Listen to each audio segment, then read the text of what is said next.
Hey yo yo yo! Salut les turfeuses, salut les turfeurs, bienvenue pour un nouveau pronostic de Benoît Requin. Ok, place au pronostic du quintet du mercredi 6 novembre direction Nantes pour le Grand National du trot attelé.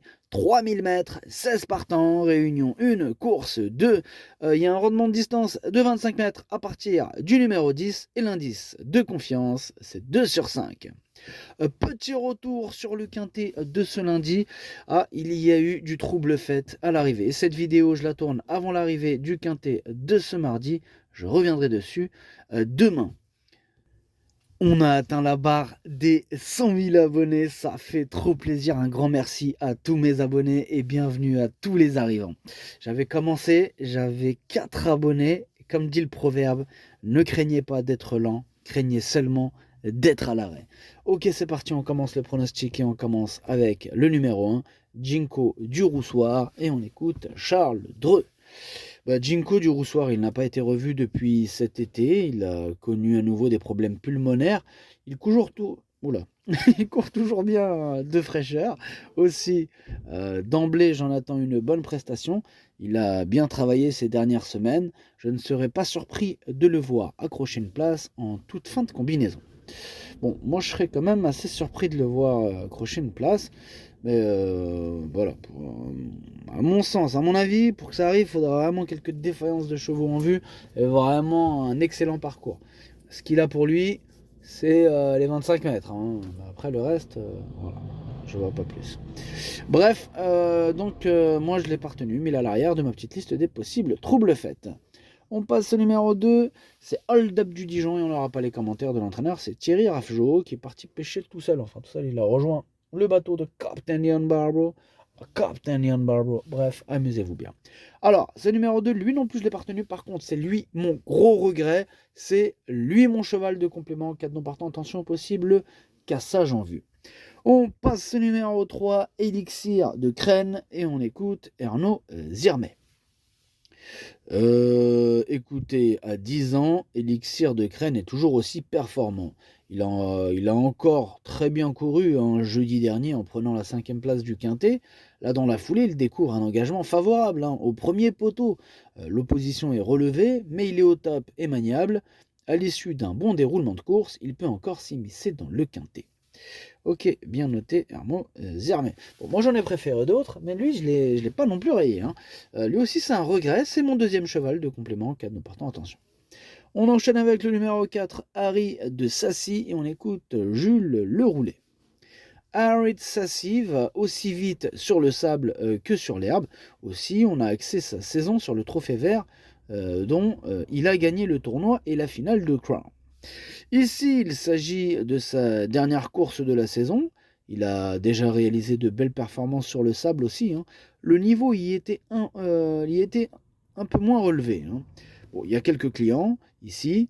Là, je le plaque pour son retour sur le sable. J'espère le voir dans les 4. Dans les 4, en tout cas, j'espère qu'il ne sort pas des 4 puisque c'est mon préféré, ce numéro 4. Et je l'ai installé, bien sûr, en tête. On passe au numéro 5, Horatius Della, et on écoute Marc Sassier. Écoutez, Horatius Della aurait lutté pour la victoire, hein, sans sa faute en dernier lieu. Il aime avoir ses aises, sa performance était excellente. Eric Raffin le retrouve. Il avait très bien mené en fin d'été en venant sur les autres. Ainsi, il est aussi performant, il est bien placé en tête. Il y a de l'opposition, mais il a sa place à l'arrivée. Sa forme est toujours aussi bonne. C'est une première chance, le numéro 5. Hein. Appelons un chat un chat. Hein. Il devrait en faire souffrir plus d'un sur sa route. Moi, je l'ai mis deuxième. On enchaîne avec le numéro 6, Fareggio Menuet. On écoute Emilien Rollin. Fareggio Menuet est à l'entraînement chez moi depuis 2 mois et demi. Il va manquer de rythme pour cette rentrée. C'est l'occasion de lui donner une rentrée avant qu'il ne réintègre les box de William Bijon. Il est préférable de le revoir. Ses ambitions sont très limitées. Bon, d'ailleurs, moi, ce numéro 6, je le raye. On passe au numéro 7 de Gims Duplessis, pardon, et on écoute Philippe Boutin. Gims Duplessis, il a de nouveau été victime de coliques après sa victoire du mois de juin. Il a dû être arrêté avant de travailler régulièrement. Pour cette rentrée, il devrait logiquement demander à souffler, même s'il est déjà dans une bonne condition physique. Il ne peut pas être interdit pour la 5e place si des favoris déçoivent, mais il va avoir besoin de 2 parcours pour être opérationnel. Ok, merci Philippe Boutin. Eh bien, ce numéro 7, je ne l'ai pas retenu, mais il est en plein milieu de ma petite liste des possibles troubles fêtes. On passe au numéro 8, Gino Viva, et on écoute Dominique Loqueneux. Gino Viva, elle a encore eu un très bon comportement dans l'étape de Saint-Galmier. Il est resté bien et retrouve un engagement favorable au premier échelon. Bon, il y a toujours 2 ou 3 clients, hein, mais il est en mesure de terminer dans le quintet. Ah, il me plaît beaucoup ce numéro 8, il fait même partie de mes préférés. Moi, je l'ai mis 3e et j'y crois dur comme fer. On passe au numéro 9, c'est Gala de Crène et on écoute Ernaud Zirmet. Après sa 2e place à la Capelle fin septembre, Gala de Crène a connu un problème à un œil. Bon, tout est rentré dans l'ordre hein, et j'ai essayé de le préparer au mieux pour cet engagement sur mesure. Là, il va se plaire hein, sur ce parcours et il sera déféré des 4 pieds. Bon, il peut manquer d'une course pour jouer les tout premiers rôles, mais une place reste à sa portée. Hein. Je le préfère légèrement à Elixir de Crène. Ok, merci Ernaud Zirmet. Moi, ce numéro 9, moi je l'ai pas retenu. Hein.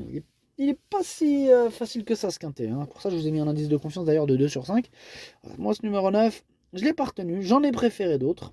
Mais c'est quand même lui le chef et le capitaine de ma petite liste des possibles casseurs de tickets repérés. Attention. On passe au numéro 10, Good Girl Marceau. Et on écoute Pierre Vercruz. Good Girl Marceau reste sur une bonne performance au trot monté à Vincennes il y a un mois. Cette course a pour but de l'amener au mieux pour un prochain engagement sous la selle. Elle ne prend la place de personne dans ce grand national du trot, alors on y va. Elle doit rendre 25 mètres et restera ferrée, vous pouvez l'écarter. Eh ben, c'est d'ailleurs ce qu'on a fait, hein, Pierre Vercruz. Hein. Moi, je l'ai rayé, ce numéro 10, évidemment. On enchaîne avec le numéro 11, Galadur Fist, et on écoute Kevin Leblanc. Galadur Fist, il n'avait pas de bonnes conditions de course après sa 3e place mi-septembre sous la selle. Là, il a décompressé, va donc avoir besoin de courir pour revenir au mieux. Il va bénéficier d'un bon engagement dans un mois. Mercredi, il affronte une opposition relevée, il restera ferré. Je vous conseille de faire l'impasse. Pareil, comme le précédent cité, celui-là aussi, je le raye. On passe au numéro 12, Y de Seillan, et on écoute Christophe Jariel. Au Mans, Y de Seillan a connu son premier faux pas. Il a souffert d'un genou et a été soigné. Dernièrement, à Cherbourg, il a été dominé alors qu'il avait eu la bonne course. Les prises de sang étaient mauvaises. On a effectué un traitement. Il a fallu faire l'impasse sur Saint-Galmier. Il est toujours moins bien avec l'approche du froid. Cela dit, au travail, il est très bien. Il doit me rassurer. Ouais, nous aussi un petit peu, mais bon. Je lui maintiens ma confiance. Hein. Je pense qu'il peut... tout de même dans ce quintet se mettre en valeur. Moi je l'ai gardé, je l'ai mis à la 6e place. On passe au numéro 13, Harley Gemma, et on écoute Marc Sassier. Harley Gemma est parti se reposer à la mer en fin d'été afin d'aborder fraîche le meeting d'hiver. Alors je pensais la recourir mi-novembre à Vincennes, mais finalement je me laisse tenter ici. Bon, elle a bien travaillé, mais peut manquer d'un petit quelque chose pour jouer un premier rôle. Bon, l'objectif est de faire les 700 derniers mètres et faire de son mieux. Ok, merci Marc Sassier. En tout cas, ce numéro 13, il fait partie de mes préférés. Moi, j'y crois bien. Je pense qu'il peut frapper un grand coup et je l'ai mis à 4e. On passe au numéro 14, J'aime le foot. Et on écoute Antoine Lérété. J'aime le foot ne m'a pas plu à Mêlée du Maine le mois dernier. Je ne l'avais pas retravaillé à main droite spécialement pour cette course. Bon, il n'était pas à l'aise et pas dans son élément. Là, j'ai envie de le remettre dans le bain avant le meeting d'hiver. Bon, je le laisse ferrer. Il a de la classe hein, et il possède du fond. La piste de Nantes va lui convenir. Une 5-6e place serait déjà parfait. Donc voilà, il vise pas les premières places. Hein, mais attention, surprise possible, ce numéro 14 est à belle cote. Moi, je l'ai gardé, il me plaît bien. Je l'ai gardé en toute fin de combinaison. On passe au numéro 15. C'est Hidalgo Desnoé. On écoute Stéphane Provost.